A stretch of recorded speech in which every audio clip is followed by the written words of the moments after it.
Hello നമസ്കാരം. ഇന്നത്തെ ക്ലാസ്സിൽ നിങ്ങളുടെ മുമ്പിൽ അവതരിപ്പിക്കാൻ പോകുന്നത് നമ്മൾ ഉപയോഗിക്കുന്ന ഒരു വീഡിയോനെ നമുക്കെങ്ങനെ ഗിഫ് ഫയലാക്കി മാറ്റാം എന്നതിനെക്കുറിച്ചാണ്.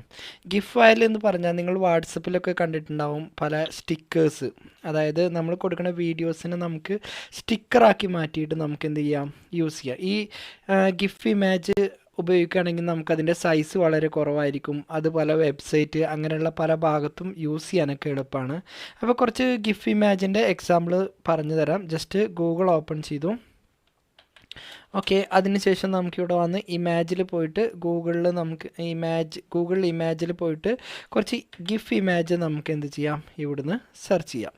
അപ്പോൾ ഇതിൽ കുറേ ഇമേജസിൻ്റെ മോഡലുകൾ കാണിക്കുന്നുണ്ട്. ഇപ്പോൾ എക്സാമ്പിൾ ഞാൻ എന്ത് ചെയ്യുന്നുണ്ട്, ഇതൊന്ന് ഓപ്പൺ ചെയ്യുമ്പോൾ നോക്കൂ, ഈ രൂപത്തിൽ ഈ ഇമേജിൻ്റെ അനിമേഷൻ നമുക്കിവിടെ കാണിക്കും. അതേപോലെ ഈ ഇമേജാണ് സെലക്ട് ചെയ്യണമെങ്കിൽ ഇതിൻ്റെ അനിമേഷൻ ഇവിടെ ഡിസ്പ്ലേ ചെയ്ത് വരും.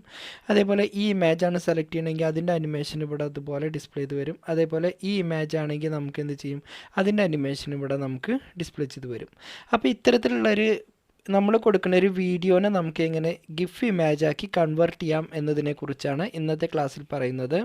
അപ്പോൾ അതിന് നമുക്കൊരു പൈത്തൺ പാക്കേജ് ഉപയോഗിച്ചിട്ടാണ് നമ്മളിത് ചെയ്യുന്നത്. അപ്പോൾ ഈ വീഡിയോനെ നമുക്ക് ഗിഫ് ഇമേജ് ആക്കിയിട്ട് എങ്ങനെ മാറ്റാം എന്നതിനെക്കുറിച്ചാണ് ഇന്ന് പറയാൻ പോകുന്നത്. അപ്പോൾ ആദ്യം തന്നെ നിങ്ങളൊരു വീഡിയോ ഡൗൺലോഡ് ചെയ്യുക. നിങ്ങൾ യൂട്യൂബിൽ പോയതിന് ശേഷം ഏതെങ്കിലും ഒരു വീഡിയോ നിങ്ങൾക്ക് സെർച്ച് ചെയ്തിട്ട് യൂട്യൂബിൽ പോയിട്ട് ഏതെങ്കിലും ഒരു വീഡിയോ വേണമെന്നുണ്ടെങ്കിൽ നിങ്ങൾക്ക് എന്ത് ചെയ്യാം, ഇവിടുന്ന് സെർച്ച് ചെയ്യാം. അപ്പോൾ ഇതിൽ കുറേ വീഡിയോസുകളുണ്ട്. ഇത് ഓപ്പൺ ചെയ്തിട്ട് എന്ത് ചെയ്യാം, നമുക്ക് ഗൂഗിളിൽ പോയിട്ട് ഡൗൺലോഡ് യൂട്യൂബ് വീഡിയോ എന്ന് കൊടുക്കുക. എന്നിട്ട് ഏതെങ്കിലും ഒരു സിനിമ നമുക്ക് ആവശ്യമായിട്ട്, ഏത് വീഡിയോസാണ് നമുക്ക് ആവശ്യമായിട്ടുള്ളത് അതിൽ ക്ലിക്ക് ചെയ്തതിന് ശേഷം ഇവിടെ വന്ന് ജസ്റ്റ് ഷെയറിൽ ക്ലിക്ക് ചെയ്തിട്ട് ഇവിടുന്ന് ഈ ലിങ്ക് കോപ്പി ചെയ്തിട്ട് നിങ്ങൾക്ക് എന്ത് ചെയ്യാം, അത് ഡൗൺലോഡ് ചെയ്യാൻ വേണ്ടി യൂസ് ചെയ്യാം. പക്ഷെ ഞാൻ അങ്ങനെയൊന്നും യൂസ് ചെയ്യുന്നില്ല. അത് നമുക്കിവിടെ കോപ്പിറൈറ്റ് അങ്ങനെയുള്ള ഇഷ്യൂ ഒക്കെ വരാൻ സാധ്യത കുറച്ച് കൂടുതലാണ്. അപ്പോൾ നമുക്ക് ഫ്രീ ആയിട്ട് ഇമേജുകൾ അല്ലെ വീഡിയോസുകളൊക്കെ കിട്ടുന്ന ഷട്ടർ സ്റ്റോക്ക് എന്ന് പറഞ്ഞൊരു വെബ്സൈറ്റ് ഉണ്ട്. ഇതിൽ പോയിട്ട് നമുക്ക് എന്ത് ചെയ്യാം, വീഡിയോസ് അതേപോലെ തന്നെ വീഡിയോസുകളൊക്കെ നമുക്കിതൊന്ന് ഡൗൺലോഡ് ചെയ്യാം. ഞാൻ എന്ത് ചെയ്യുന്നുണ്ട്, ഷട്ടർ സ്റ്റോക്ക് വീഡിയോസ് എന്ന സൈറ്റിൽ പോയിട്ട് ഞാൻ കുറച്ച് ഒരു വീഡിയോ ഞാൻ ഡൗൺലോഡ് ചെയ്തെടുക്കുന്നുണ്ട്. ഓക്കെ, അതിൽ ഫ്രീ ആയിട്ട് വീഡിയോ കിട്ടുന്ന ഭാഗങ്ങളൊക്കെ ഉണ്ടാകും. അപ്പോൾ നമുക്ക് ഇതിൻ്റെ ഉള്ളിൽ പോയിട്ടൊരു വീഡിയോ നമുക്ക് ഇവിടുന്ന് ഡൗൺലോഡ് ചെയ്തെടുക്കാം. കുറേ വീഡിയോസുകൾ തന്നിട്ടുണ്ട്. നമുക്ക് എളുപ്പത്തിന് വേണ്ടിയിട്ട് എന്ത് ചെയ്യാം, ഇവിടെ വന്നൊരു വീഡിയോ സെർച്ച് ചെയ്യാം. അപ്പോൾ ഞാൻ സജസ്റ്റ് ചെയ്യുന്നത് നിങ്ങൾക്ക് വീഡിയോ ഡൗൺലോഡ് ചെയ്തെടുക്കാൻ ഈ ഷട്ടർ സ്റ്റോക്ക് എന്നുള്ള വെബ്സൈറ്റാണ് എടുക്കുന്നത്. അപ്പോൾ ഞാനിവിടുന്ന് നാച്ചുർ എന്നുള്ളൊരു വീഡിയോ സെർച്ച് ചെയ്തെടുക്കുന്നുണ്ട്. കുറേ വീഡിയോസ് നമുക്കിവിടെ കാണിക്കുന്നുണ്ട്. ഇത് ഏത് വീഡിയോസാണോ വേണ്ടത് അത് നമുക്കിവിടുന്ന് സെലക്ട് ചെയ്തെടുക്കാം. ഓക്കെ, കുറേ വീഡിയോസിൻ്റെ മോഡലുകൾ തന്നിട്ടുണ്ട്. ഇത് ഏതെങ്കിലും നല്ലൊരു വീഡിയോസ് നമുക്കിവിടുന്ന് സെർച്ച് ചെയ്തെടുക്കാം. ഓക്കെ, ഏതാണോ നമുക്ക് വേണ്ടത് ഒരു വീഡിയോ നമുക്കിവിടുന്ന് സെർച്ച് ചെയ്തെടുക്കാം. അപ്പോൾ ഞാൻ കുഴപ്പമില്ലാതെ ഈ വീഡിയോ എന്ത് ചെയ്യുന്നുണ്ട്, ഡൗൺലോഡ് ചെയ്തെടുക്കുന്നുണ്ട്. അപ്പോൾ ഇത് സെലക്ട് ചെയ്തു. നമുക്കിവിടെ വന്ന് ഡൗൺലോഡ് ചെയ്യാനുള്ള ഓപ്ഷൻ ഉണ്ടാവും. അതായത് ഇതിൽ ക്ലിക്ക് ചെയ്തിട്ട് എന്ത് ചെയ്യുക, ഇവിടെ ക്ലിക്ക് ചെയ്തതിന് ശേഷം ഇവിടെ ഏറ്റവും മുകളിൽ ഡൗൺലോഡ് എന്ന് പറഞ്ഞൊരു ഓപ്ഷൻ ഉണ്ട്. അതിൽ ക്ലിക്ക് ചെയ്തതിന് ശേഷം നമുക്ക് ഈ വീഡിയോ ഡൗൺലോഡ് ചെയ്തത് നമുക്ക് ഇവിടുന്ന് കോപ്പി ചെയ്തെടുക്കാം. അപ്പോൾ ഇതിൽ ക്ലിക്ക് ചെയ്തിട്ട് നമ്മൾ ആ ഫയൽ ഇവിടുന്ന് നമ്മൾ കോപ്പി എടുക്കുന്നുണ്ട്. എന്നിട്ട് എന്ത് ചെയ്യാണ്, ഹോമിൽ വന്നിട്ട് ഞാൻ എന്ത് ചെയ്യുന്നുണ്ട്, ഇവിടേക്ക് ഞാനത് പേസ്റ്റ് ചെയ്യുന്നുണ്ട്. അപ്പോൾ ആ ഇമേജ് നമുക്കിവിടെ കിട്ടിയിട്ടുണ്ട്. ഇതിനെ നമുക്ക് ആ ഫോൾഡറിൻ്റെ ഉള്ളിലേക്ക് കൊണ്ടുപോയിട്ട് സേവ് ചെയ്യുക. അപ്പോൾ ഇവിടുന്ന് കോപ്പി ചെയ്യുക. ദെൻ ഇവിടെ വന്ന് നമ്മൾ ഫോൾഡറിൻ്റെ ഉള്ളിലേക്ക് എന്ത് ചെയ്യാം, അത് പേസ്റ്റ് ചെയ്യാം. ഓക്കെ, ഇതിൻ്റെ പേര് നമുക്കൊന്ന് ചേഞ്ച് ചെയ്ത് കൊടുക്കാം. എന്നുള്ള പേര് കൊടുക്കുന്നുണ്ട്. എന്നുള്ളൊരു പേര് കൊടുത്തിട്ട് ഇത് സേവ് ചെയ്തു. ഇത്രയും ചെയ്തതിന് ശേഷം നമുക്ക് എന്ത് ചെയ്യാം, വിഷ്വൽ സ്റ്റുഡിയോ കോഡ് ഓപ്പൺ ചെയ്യാം. നമ്മൾ എന്നും ചെയ്യുന്ന പോലെ തന്നെ നമുക്കിതിലേക്കൊരു പാക്കേജ് ഒരു വെർച്വൽ എൻവയോൺമെൻറ്റ് ക്രിയേറ്റ് ചെയ്യാം. അപ്പോൾ വെർച്വൽ എൻവയോൺമെൻറ്റ് ക്രിയേറ്റ് ചെയ്യാൻ നമ്മൾ ടെർമിനൽ ഓപ്പൺ ചെയ്യുക, ന്യൂ ടെർമിനൽ എടുക്കുക. ഓക്കെ, അപ്പോൾ നമുക്കിവിടെ വന്ന് എന്ത് ചെയ്യാം, വെർച്വൽ എൻവയോൺമെൻറ്റ് വീഡിയോ എന്നുള്ള പേരിലാണ് ഒരു ടെർമിനൽ എടുക്കുന്നത്. അപ്പോൾ ഒരു വെർച്വൽ എൻവയോൺമെൻറ്റ് ക്രിയേറ്റ് ചെയ്യുന്നത്. അപ്പോൾ വീഡിയോ എന്നുള്ള പേരിൽ ഒരു വെർച്വൽ എൻവയോൺമെൻറ്റ് ക്രിയേറ്റ് ചെയ്തു. അതിനുശേഷം നമുക്ക് എന്ത് ചെയ്യാം, ഈ വെർച്വൽ എൻവയോൺമെൻറ്റ് ഒന്ന് ആക്ടിവേറ്റ് ചെയ്യാം. അപ്പോൾ ഞാൻ ആ വെർച്വൽ എൻവയോൺമെൻറ്റ് ആക്ടിവേറ്റ് ചെയ്തു. അതിനുശേഷം നമുക്കിതിലേക്ക് ഒരു പാക്കേജ് ഇൻസ്റ്റാൾ ചെയ്യാം, പിപ്പ് ഇൻസ്റ്റാൾ. അതിനുശേഷം നമുക്ക് എന്ത് ചെയ്യാം,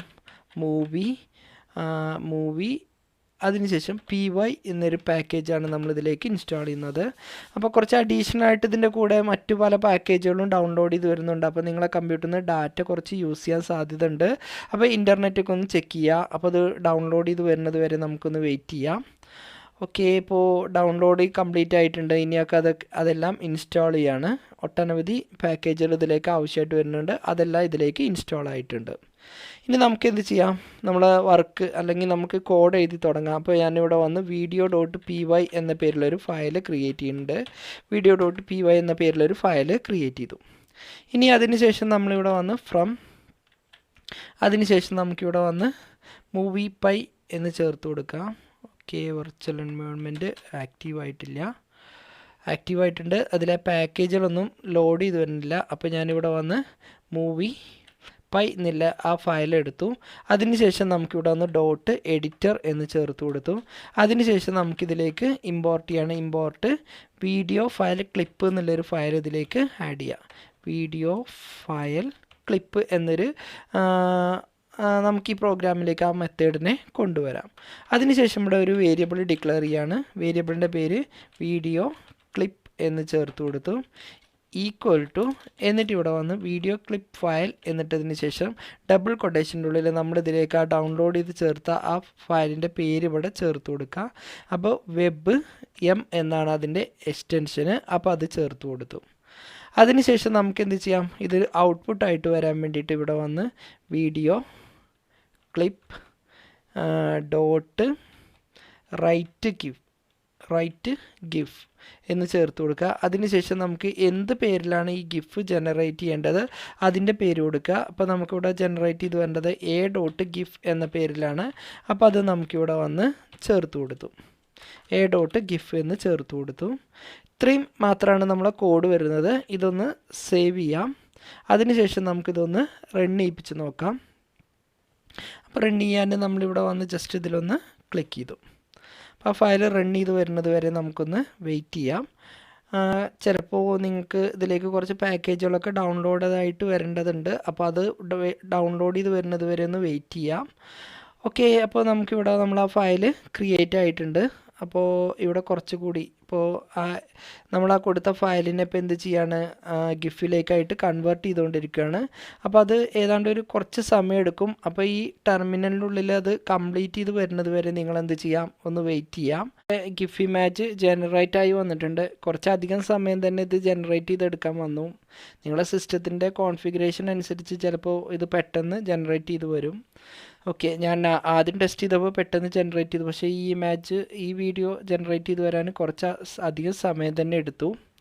ഓക്കെ, ഇതിൽ ക്ലിക്ക് ചെയ്താൽ നമുക്ക് ആ ഗിഫ് ഇമേജ് ഇവിടെ ലോഡ് ചെയ്ത് വരും. അതല്ലെങ്കിൽ നിങ്ങളെ ഫോൾഡറിൽ പോയിട്ട് ഇവിടെ നമ്മൾ ആ ക്രിയേറ്റ് ചെയ്ത ഫയൽ ഉണ്ടാവും. അത് ജസ്റ്റ് നിങ്ങൾ ഏതെങ്കിലും ഒരു ഇമേജ് വ്യൂവർ വെച്ചിട്ട് നിങ്ങൾക്ക് എന്ത് ചെയ്യാം, ആ ഇമേജ് നിങ്ങൾക്ക് കാണാവുന്നതാണ്. ഇപ്പോൾ ഇതിൽ ഏതാണ്ട് 172 MB ആണ് ഈ ഫയൽ ഗിഫായിട്ട് മാറാൻ വേണ്ടി യൂസ് ചെയ്തത്. അപ്പോൾ ഇതൊരു ഗിഫ് ഇമേജാണ്. നമുക്കിത് വാട്സപ്പ് അങ്ങനെയുള്ള പല ആപ്ലിക്കേഷനിലും നമുക്കിത് ഉപയോഗിക്കാം. ഈ ഇമേജ് ഇപ്പോൾ മൂവ് ചെയ്യുന്നുണ്ട്. സാധാരണ ഒരു ഇമേജ് കാണുന്ന രൂപത്തിൽ, അതായത് ഗിഫ് ഇമേജായിട്ട് അതിൻ്റെ അനിമേഷൻ കറക്റ്റായിട്ട് ഇതിൽ വരുന്നുണ്ട്. അപ്പോൾ ഇന്നത്തെ വീഡിയോ നിങ്ങൾക്ക് മനസ്സിലായെന്ന് വിചാരിക്കുന്നു. അപ്പോൾ ഇതിൻ്റെ കോഡും അതേപോലെ ഇതിൽ യൂസ് ചെയ്ത പാക്കേജിൻ്റെ പേരും റെപ്പോസിറ്ററി ഐഡിയൊക്കെ ഞാൻ എന്ത് ചെയ്യേണ്ടത്, ഈ വീഡിയോക്ക് താഴെ ഇതിൻ്റെ ഡിസ്ക്രിപ്ഷനിൽ ചേർത്ത് കൊടുക്കുന്നുണ്ട്. അപ്പോൾ അതൊന്ന് ചെയ്ത് നോക്കുക. അപ്പോൾ അടുത്തൊരു വീഡിയോയുമായിട്ട് നമുക്ക് വീണ്ടും കാണാം.